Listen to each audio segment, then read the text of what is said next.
El Papa León XIV, como misionero, pues era un hombre de una profunda fe, de una gran sencillez y sobre todo de una cercanía muy grande a todas las personas. Animar la acción misionera evangelizadora de la Iglesia. Eso siempre se hace. El Papa León allá en Chiclayo lo hizo, lo animó mucho. Él mismo iba pues en esos vehículos a los caseríos, a las zonas más alejadas, y cuando pues el vehículo ya no podía ir más adelante, pues se montaba en un buen caballo y seguía adelante. Es decir, su espíritu misionero lo llevaba en el corazón y no había obstáculo que le detuviera.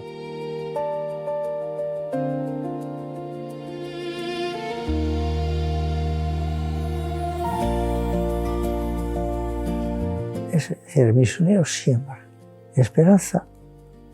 A veces recoges frutos, a veces incluso ya te permite ver al Señor.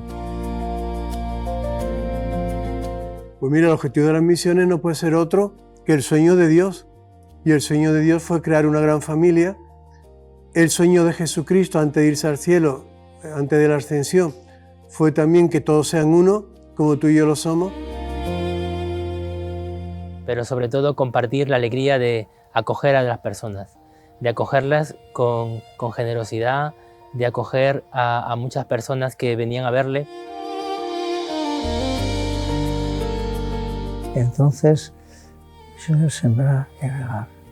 Dios sabe más. Dios conduce la historia y por tanto conduce la Iglesia. Los resultados, pues bueno, esperamos verlos desde el cielo.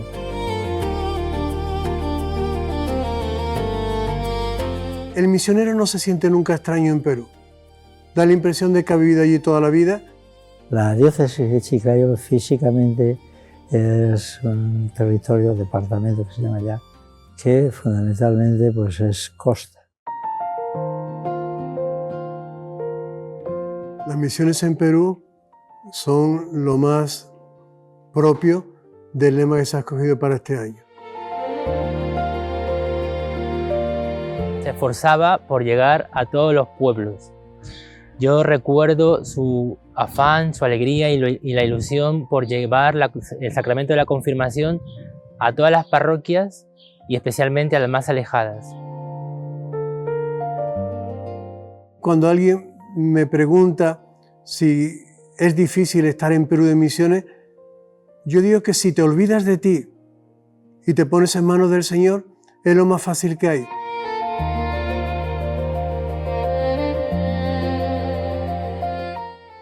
Yo diría que es un buen ejemplo de misionero entre los pueblos por la cercanía, porque realmente le gusta estar en medio de las personas, compartir lo que ellos viven, amar lo que ellos aman, saber acompañar sus alegrías, sus tradiciones. Yo mismo, cuando estuve con él colaborando como formadores del Seminario San Carlos y San Marcelo, aquel seminario tan inmenso, él como jefe de estudio aportaba, sacaba lo mejor que había en cada uno.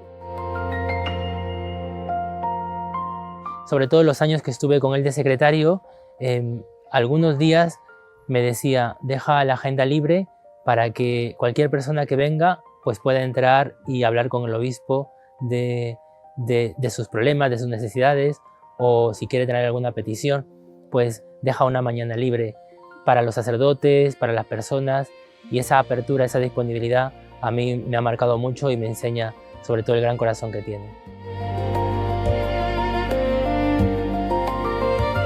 Pues es como Papa, misionero, y claro, teniendo en cuenta todo su recorrido, teniendo en cuenta el carisma de la orden agustina, pues simplemente la misión está en el centro de la orden, como está en el centro de la Iglesia. Ha sido misionero, ha llegado a lugares muy alejados, sobre todo en el Perú. Yo lo he conocido más como misionero que como obispo, pero te podría decir que sea lo que sea, hasta ahora que ocupa la silla de Pedro en Roma, es un misionero desde que su madre lo parió.